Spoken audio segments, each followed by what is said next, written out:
겸손과 기도. 천미 예수님.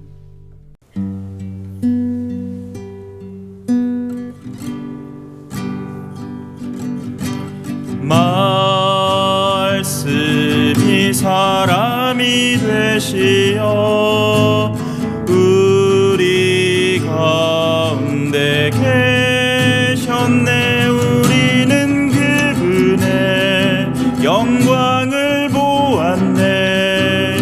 그분 그리스도이시네.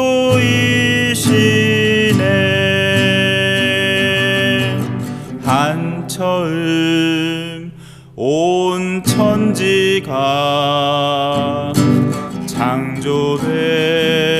창조되기 전부터 말씀은 하느님과 함께 계셨네. 그분과 같은 분이시네. 말씀이 사람이 되시어 우리 가운데 계셨네. 우리는 그분의 영광을 보았네. 그분 그리스도이시네. 모든 것 말씀 통해 생겼네. 생겨났네. 모든 것 말씀 통해 생명을 얻고 그분 우리의 빛이시네.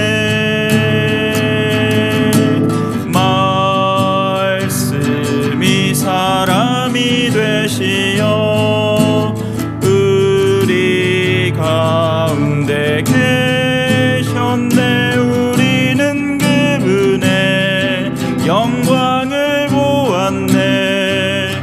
그분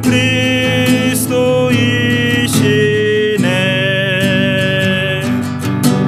우리 나락으로 삼키려던 어둠을 말씀이 그 큰 빛으로 이겼네. 이기셨네. 말씀이 사람이 되시어 우리 가운데 계셨네. 우리는 그분의 영광을 보았네. 그분 그리스도이시네.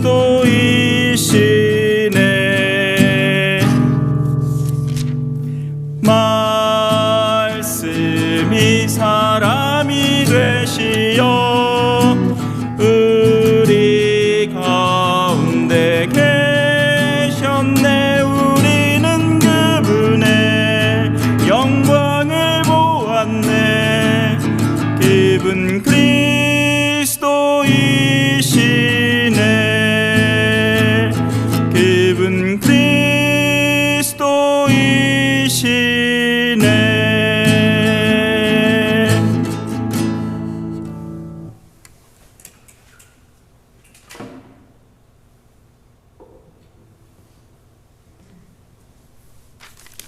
이 제목이 로고스 창가라는 노래입니다. 김태진 신부님이 만든 노래예요. 오늘 복음하고 똑같지요? 당연하지. 오늘 복음 보고 만들으신께. 딴 건 다 몰라도 하나는 분명히 기억하겠죠? 말씀이 사람이 된 겁니다.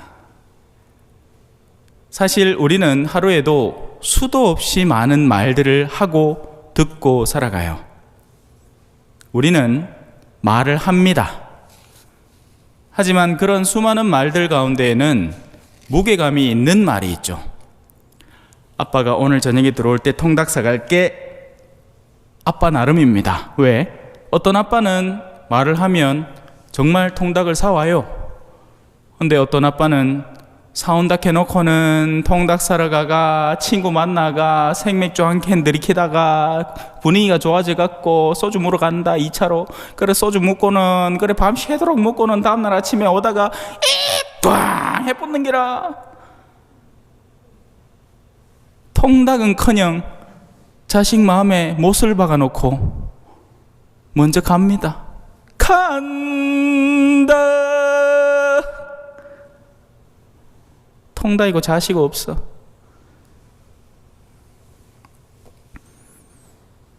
부도수표죠.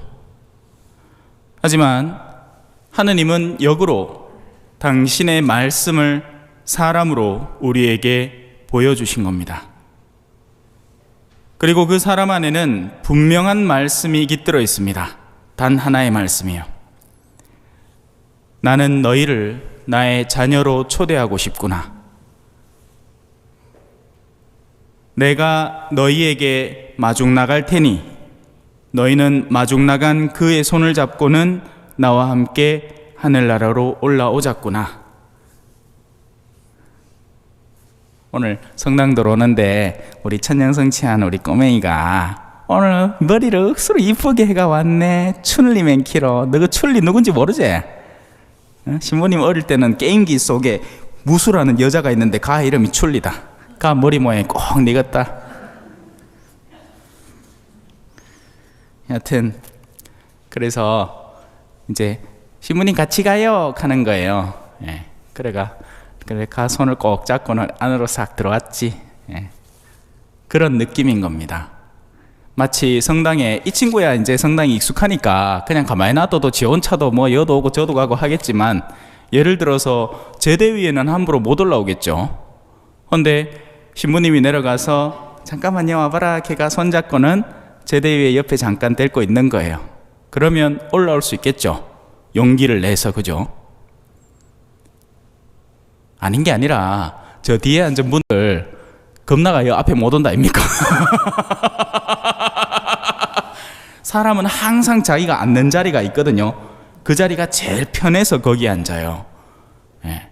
앞에 오는 건 부담스럽단 말입니다. 뭔가 알지 못하게 내 자리가 아닌 것 같고, 그래가 어쩔 수 없이 뭐 이래 독서라도 하시마 앞에 나오는 기지. 아이마 맹탕 뒤에 앉는 기라. 제가 알아요. 농담처럼 그런 말이 있는 거 아시죠? 제일 앞에 앉으면 금총 받고, 중간에 앉으면 은총 받고, 뒤에 앉으면 물총 받고. 자, 다시 돌아옵시다. 우리가 하는 모든 말에는 의도하는 바가 같이 깃들어 있습니다. 그냥 그 말을 아무런 의도 없이 내뱉는 사람은 살짝 정신 나간 사람이 그냥 돌아다니면서 뭐 이런 말을 하면 의도가 없어요. 그냥 자기가 정신없음을 드러내는 것 뿐이죠. 하지만 우리가 어떤 말을 할 때는 분명한 의도를 사실은 지니고 있습니다. 그리고 그 의도는 그 말이 본래적으로 가지고 있는 의도 그 자체일 수도 있고 사실은 속에 다른 걸 숨긴 걸 드러내는 경우일 수도 있어요. 동물들은 말을 휘감지를 못합니다. 그래가지고 지 배고프마 하고 누구와 겁나마 지 어디 아프마 이게 동물들 수준의 말이에요. 굉장히 원초적이고 목적이 뚜렷하죠.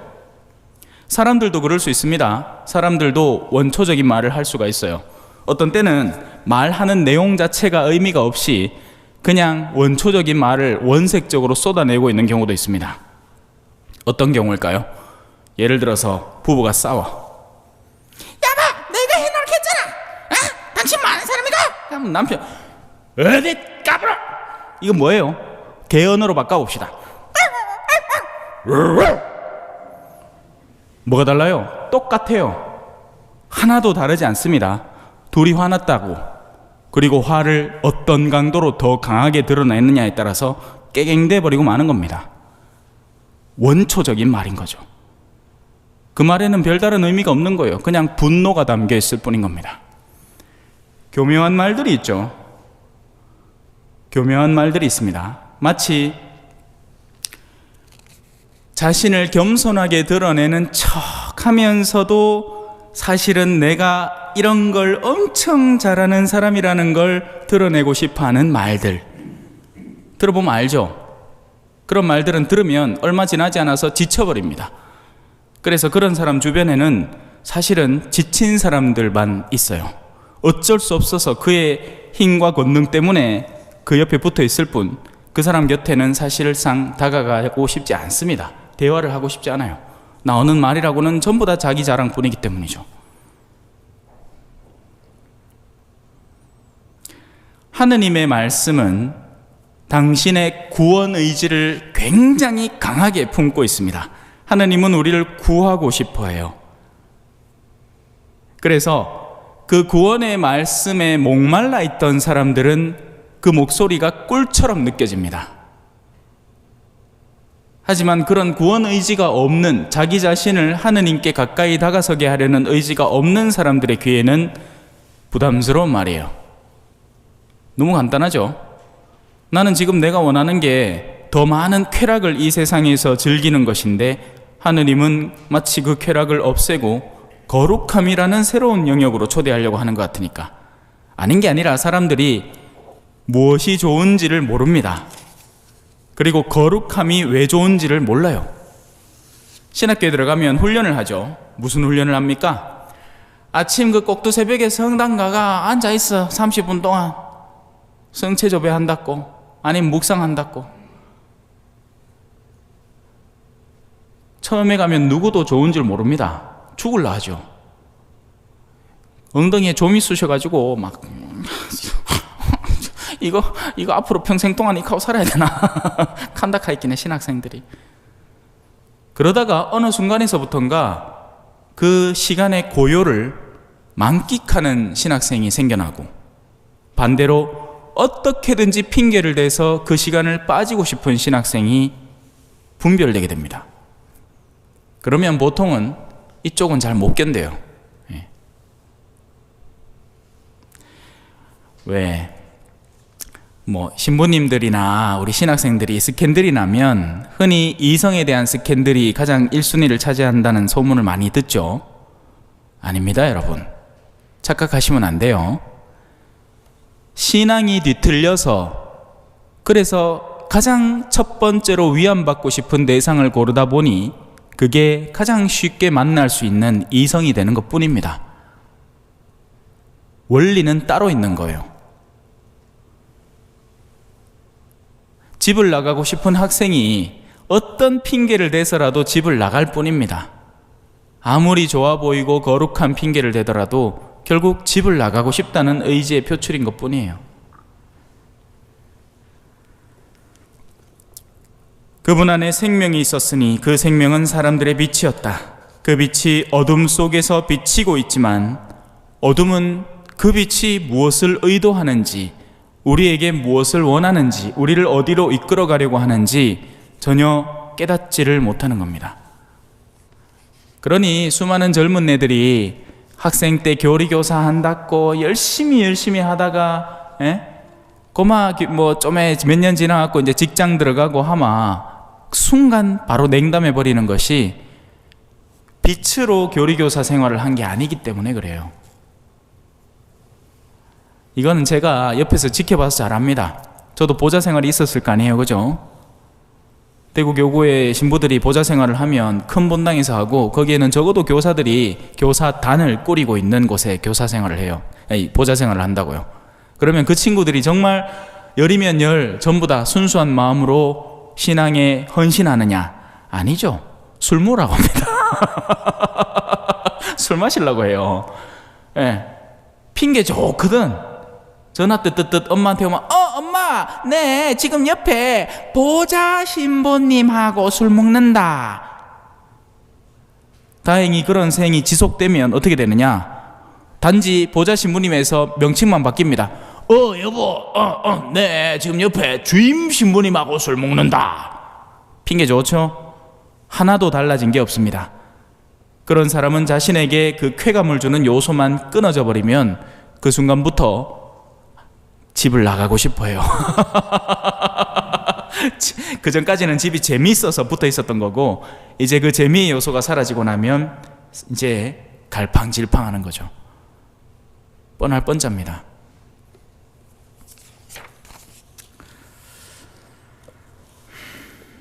자, 오늘 이 독서에는 이런 부분이 나옵니다. 아드님은 하느님 영광의 광채이시며 하느님 본질의 모상으로서 만물을 당신의 강력한 말씀으로 지탱하십니다. 세상을 왜 살아가느냐라고 누구에게나 물으면 그 마지막 종점은 비슷합니다. 행복해지고 싶어서 유지하는 거예요, 뭔가를.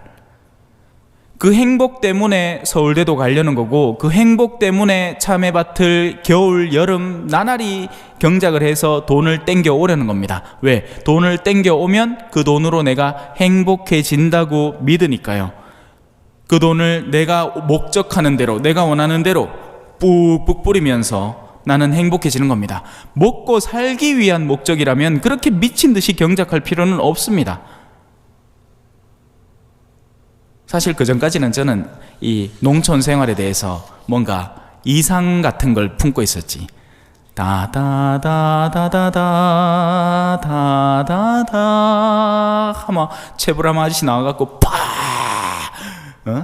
김 회장님 댁에서 막 아주 질서 있고 사람들이 옹기종기 모여 사는 그런 모습일 줄 알았죠. 지금 와보니까 아이들만 대기업이 돼요. 예. 밭 하나가 어마어마한 대기업들입니다. 팽팽 돌아가요. 땅의 모든 기력들을 쪽쪽 다 빨아먹고 있는 거죠. 그리고 거기서 나오는 폐기물들은 또 어떻겠습니까? 이제 예전에 더 이상 농장이 아닌 겁니다. 예전에 농가의 풍경이 아닌 거예요. 탐욕이 깃들어 있는 곳들이 되는 거죠. 먹고 산다는 목적이 아닌 겁니다. 돈을 더 벌기 위한 게 목적이에요. 그러다 보면 부산물들이 마구마구 생겨납니다. 하느님의 외아들은 그분께서 죄를 깨끗이 1차적으로 없애십니다. 우리의 신앙생활은요, 뭐 복잡한 게 없어요. 하느님께 나아가는 게 끝이에요. 처음부터 끝까지. 그런데 그러려면 두 개로 나눠서 생각을 해야 됩니다. 하느님께 나아가려니 내가 먼저 빠져있는 늪에서 빠져나올 수 있어야 돼요. 그게 우리가 잠겨들어 있는 악습과 죄라는 늪입니다. 거기에서 1차적으로 나와야만 해요. 그걸 끊어내야 하고 풀어내야 한다고요. 하지만 늪에 빠진 사람은 절대 자기 혼자 힘으로는 못 나옵니다. 허둥댈수록 더 빠져들 뿐이에요.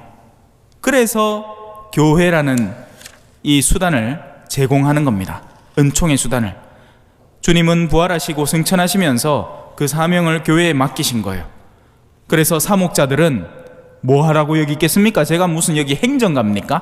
제가 여러분들 뭐 쌈짓돈 그거 모아갖고 계산해가 물론 그 일도 합니다. 교회 관리자로서 일을 하죠. 하지만 본래의 진정한 목적은 사목자인 겁니다. 양들을 치는 거죠. 양들아, 여기 마실 물이 있다. 이 물은 깨끗하니까 이 물은 얼마든지 마셔도 된다. 양들아, 여기 목초지가 있다. 여기에서 아주 건강한 풀을 마음껏 뜯어 먹어라. 아픈 양들이 있으면 나에게 오너라. 내가 치료해 주마. 병든 양들이 있거든 너에 오너라. 내가 우리 목자님한테 데리고 가서 치료해 줄게. 그러라고 성사를 주고 미사를 거행하는 겁니다. 그게 사목자의 본래의 목적이에요. 원래의 목적. 여러분들의 병풍이 되라고 있는 존재가 아니란 말입니다. 오늘 이 자리를 빛내어 주신 우리 초전성당의 주임 신부님 오셨습니다. 해놓고는 그냥 병풍처럼 떡 세워놓고는 자기들끼리 논다. 그런 모습을 많이 봤어요. 많은 본당을 다니면서. 그러면서 한마디도 입도 뻥긋할 기회도 안 줍니다. 자기들끼리 이야기 실크대. 나는 아무 말도 안 해요. 왜? 나는 병풍이게. 병풍이 말하는 거 봤습니까? 병풍은 그냥 사군자 담고 뒤에 가만히 서 있으면 돼. 목에 로망칼라고 가만히 있으면 됩니다. 병풍이에요. 그분의 말씀을 듣고 내 생을 변화시키기 위한 것이 아니라 그저 그냥 그 자리에 앉아 있으면 되는 거예요. 마리오네트 인형처럼 또그덕. 하지만 그 가운데에서도 혹시나 하느님의 빛을 찾는 이가 있어 내 목소리에 귀를 기울인다면 나는 언제든지 준비되어 있는 겁니다. 사실 여러분, 강론 때서나 제가 말이 많지 일상적으로 저를 만나면 의외로 굉장히 말수가 없다는 걸 이해하게 될 거예요. 거의 말을 안 해요. 말할 의욕을 못 느끼거든요. 하지만 하느님에 대해서 알고 싶어하는 영혼을 만나면 저는 말이 많아집니다. 그러면 제가 느껴요. 아, 내가 지금은 이제 말을 해도 되는 시기구나. 1차, 늪에서 빠져나오는 겁니다. 죄를 깨끗이 없앤 다음. 2차, 하늘 높은 곳에 계신 존엄하신 분의 오른쪽에 앉으셔서 우리를 이끌어 주시는 겁니다. 그 두 개를 전문적인 용어로 얘기하자면 정화, 성화라고 표현하는 겁니다. 우리는 정화되어야 되고 우리의 영혼이 깨끗해져야 되고 표백되어야 되는 거죠. 옛날에 빨래 광고, 그죠? 표백제 광고 많이 하잖아, 그죠? 그냥 물빨래만 해서 되는 게 아니고 비누칠만 한다고 되는 게 아니라 표백제를 넣어야 색깔 빨래가 더 화사하게, 흰 빨래는 더 반짝거리게 되는 겁니다. 우리의 영혼도 같은 과정을 거치는 거예요. 우리는 깨끗해져야 하고 죄에서 해방되어야 되고, 그리고 하느님의 모습을 더욱 닮아가는 존재로 변모되어 가야 하는 거죠. 그런 길을 인도해 줄 수 있는 가장 핵심적이고 아름다운 분이 오늘 우리에게 선물된 겁니다. 그렇다면 당신의 자녀들, 하느님의 말씀을 듣고 자신의 삶을 변화시키려는 이들에게는 이 소식이 너무나 기쁜 소식이겠죠. 어딨노?